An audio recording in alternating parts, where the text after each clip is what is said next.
Okay, today's lesson is how we compare unit rates, and it's going to build upon the lessons that you learned the last two lessons, how to find unit rate and what is unit rate. So let's just review. There's three different ways a relation can be expressed. It can be expressed verbally, like $6 for 2 pounds. It can be expressed with an equation, or it can be expressed from a graph. So let's review how to find the unit rate from each of these.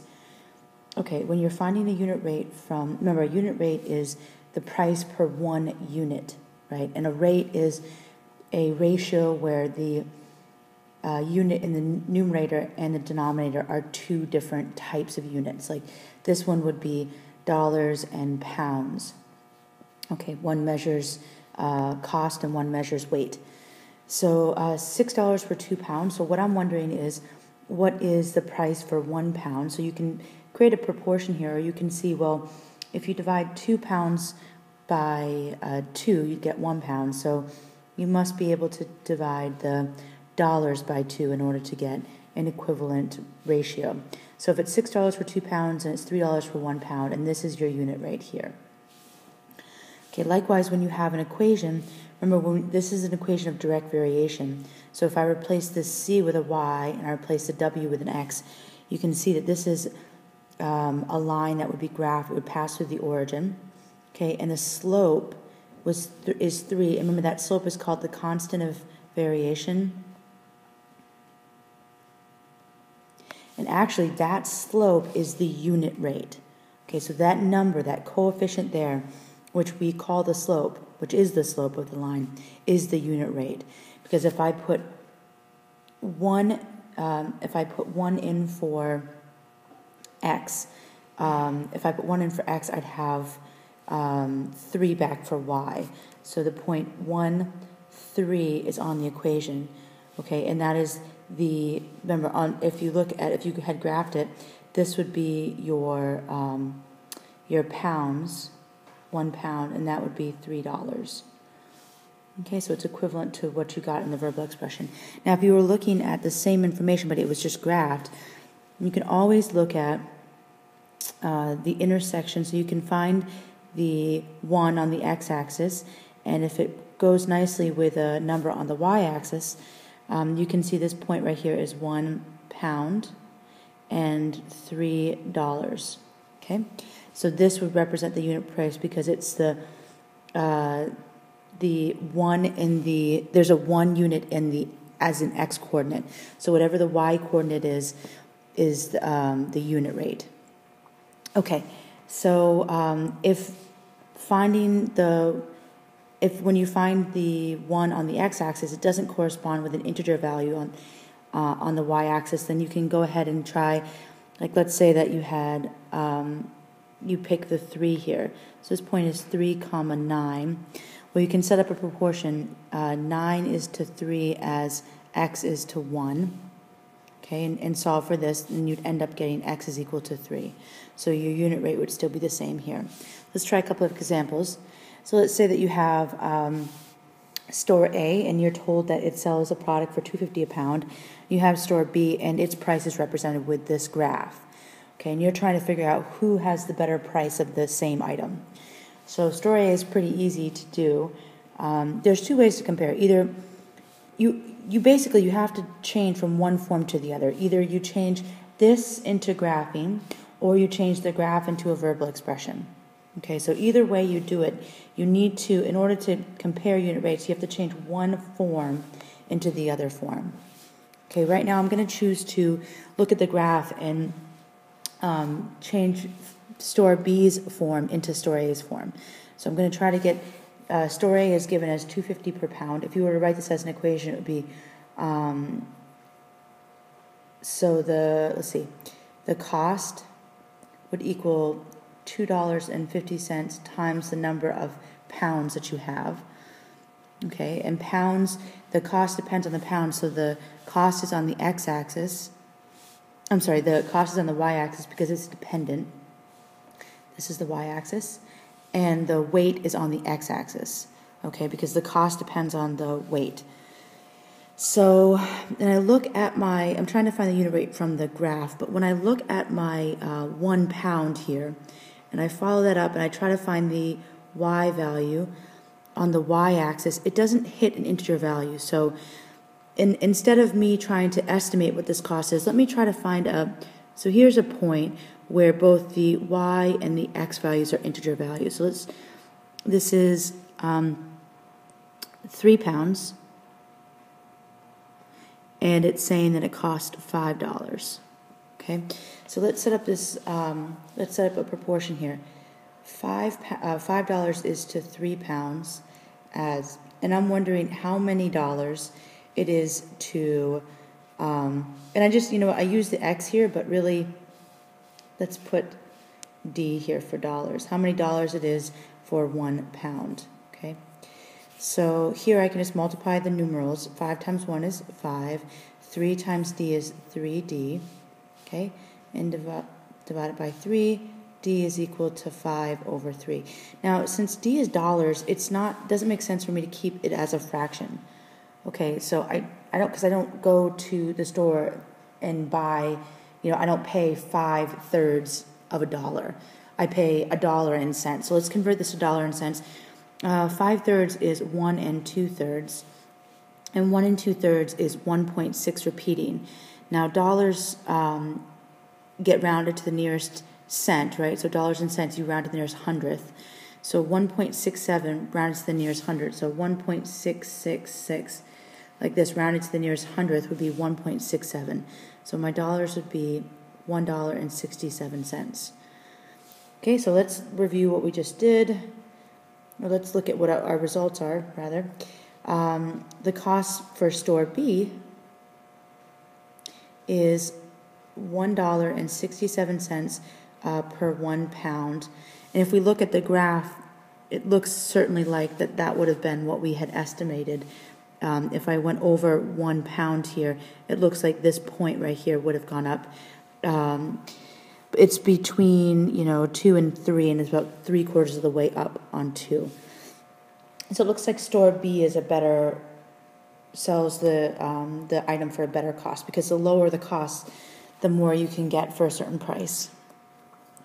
Okay, now let's compare store A and store B, but this time so there's 2 ways to do it. I can either change store A's information, and I can graph that alongside store B and use that information, or I can change store B into store A information by changing it into an equation. I'm actually going to change store B into store A's form. So I'm going to find the equation of the line that's graphed and then compare the slopes of those lines. So to find a slope of this line, I want to look at the rise over the run. So here I'm picking 2 points. This is 0, 0, the origin, and I'll pick this first point, this point is 1, 2. Okay, so it rose up 2 and it rose over 1. So my slope here is 2 over 1, or 2. And since it goes to the origin, my y-intercept is 0, so my equation is the cost is equal to, so instead of saying y, I'm going to specify that it's c, because our y-axis in this case measures cost. Okay, so when you can, instead of putting y's and x's in your equation, relate the variables that they're giving you. They're giving you cost versus weight. Okay, so the cost is equal to 2 times the weight. Okay, so let me compare here. Cost is equal to 2 times the weight. So it looks like store B is still this is store B here. Looks like store B still sells it for a lesser, its unit price is 2, whereas store A's unit price is $2.50. So it looks like store B is still a better deal. Now the third way, I've sort of already graphed it out. It says to try to figure out which train is faster. So train A travels at 8 miles in 5 minutes, and train B is represented with, so I graph these, now I can't figure out which one is which. So let's just check. So if train A goes 8 miles in 5 minutes, so 5 minutes must reach up to 8. So this must be train A. And train B must be graphed with the green line. Okay?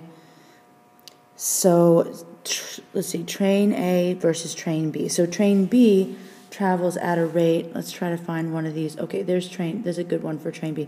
So it takes 3 minutes to travel 5 miles. Oops.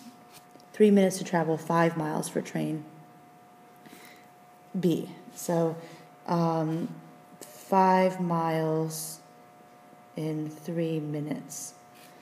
Okay, and so you can actually see by just, I converted the graph into a verbal expression to compare with train A. So one way you could do it is if you look at the graphs, you can see that train B is traveling faster than train A, because at any point in time, the line for train B is higher than the line for train A.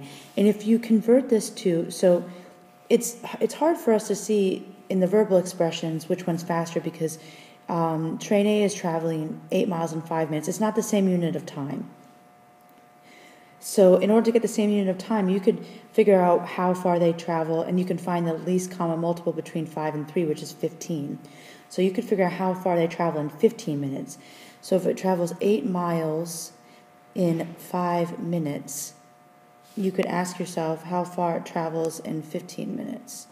So X miles in 15 minutes.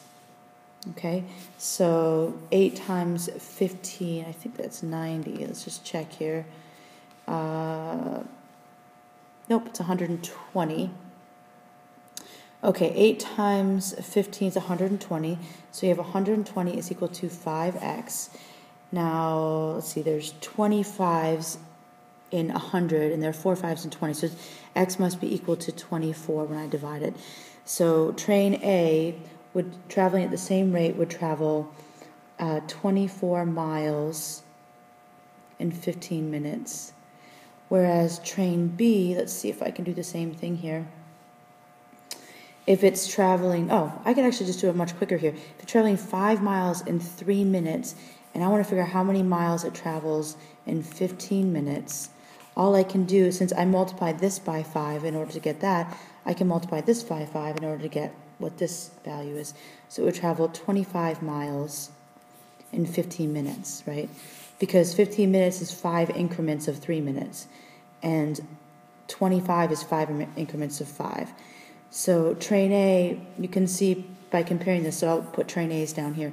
Train A travels 24 miles in 15 minutes, whereas train B travels 25 miles in 15 minutes. So clearly this verifies what we just saw on the graph. So train B is traveling faster than train A. And you can see that on the graph because the green line, which is train B's trajectory or speed, is always on top of train A's speed. Okay. From here, if you wanted to, you can also figure out their mile per hour, which is another way of comparing. That's the unit rate as well. It's the miles traveled in 1 hour.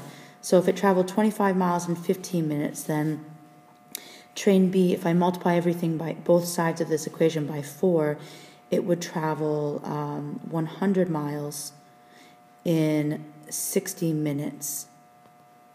Okay, so that's 100 miles per hour, whereas this one would travel, let's see, 24 times 4 is 100 times 4 minus 4, which is 96 miles in 60 minutes. So it'd be 96 miles per hour. So they're pretty close. I mean, their speeds are pretty close, but train B still wins out that race. Okay, so there's lots of different things that you learned in this lesson today. You learned how to compare two rates by either, so if you're given two rates in two different forms, either a verbal expression in a graph or a graph in an equation, you need to transfer one of the forms into the other form. Okay, if you like graphs, then maybe you want to transfer the equations into graphs and compare the lines. If you don't like graphs, or if it's not the best form of comparison for you, then you might want to transfer the information from the graph, find the equation of the graph, and compare it to the equation of the other equation like we did in this slide right here. And if you like to look at the unit prices this way, you can look at the graph and compare the unit prices that way. Okay, so that's the end of the lesson.